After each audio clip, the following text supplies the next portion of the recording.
क्या सच में रावण के 10 सिर थे, या फिर इसके पीछे छुपा है ऐसा रहस्य जिसे जानकर आप रामायण को नए तरीके से समझेंगे। रामायण में रावण को 10 सिर वाला राक्षस बताया गया है, लेकिन सवाल यह है, अगर किसी के 10 सिर हों तो वो जी कैसे सकता है? क्या यह सिर्फ कहानी है, या फिर इसके पीछे कोई गहरा ज्ञान छुपा है?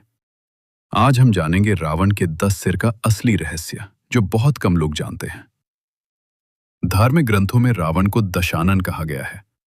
दशानन का मतलब होता है जिसके 10 मुख हों। लेकिन कई विद्वानों के अनुसार रावण के असली 10 सिर नहीं थे। वो एक महान विद्वान था और उसके पास 10 तरह का ज्ञान था। इसी कारण उसे दशानन कहा गया। रावण के 10 सिर का असली अर्थ। कहा जाता है कि रावण के 10 सिर 10 बुराइयों का प्रतीक थे। काम, क्रोध, लोभ, मोह, मद, मत्सर, अहंकार, अन्याय, स्वार्थ, हिंसा। रावण बहुत ज्ञानी था, लेकिन इन बुराइयों पर काबू नहीं कर पाया, इसलिए उसका विनाश हुआ। रावण सबसे बड़ा विद्वान था। रावण वेदों का ज्ञाता था, ज्योतिष जानता था, संगीत जानता था और भगवान शिव का सबसे बड़ा भक्त था। कहा जाता है उसने शिव तांडव स्तोत्र की रचना की। इतना ज्ञान होने के बाद भी उसका अहंकार उसे ले डूबा। इसी कारण उसे दशानन कहा गया, क्योंकि उसके अंदर 10 अलग अलग सोच थी।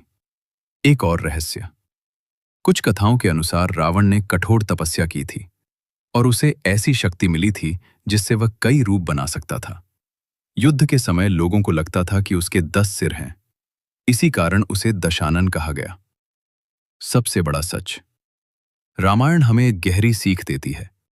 ज्ञान होने से कोई महान नहीं बनता, अहंकार छोड़ने वाला ही महान होता है।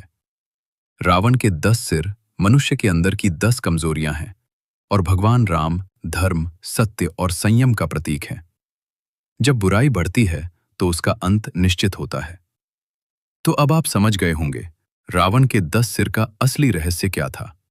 अगर आपको धर्म, इतिहास और रहस्य की ऐसी बातें पसंद है तो चैनल को जरूर सब्सक्राइब करें, क्योंकि यहाँ मिलती हैं ऐसी बातें जो किताबों में भी नहीं मिलती।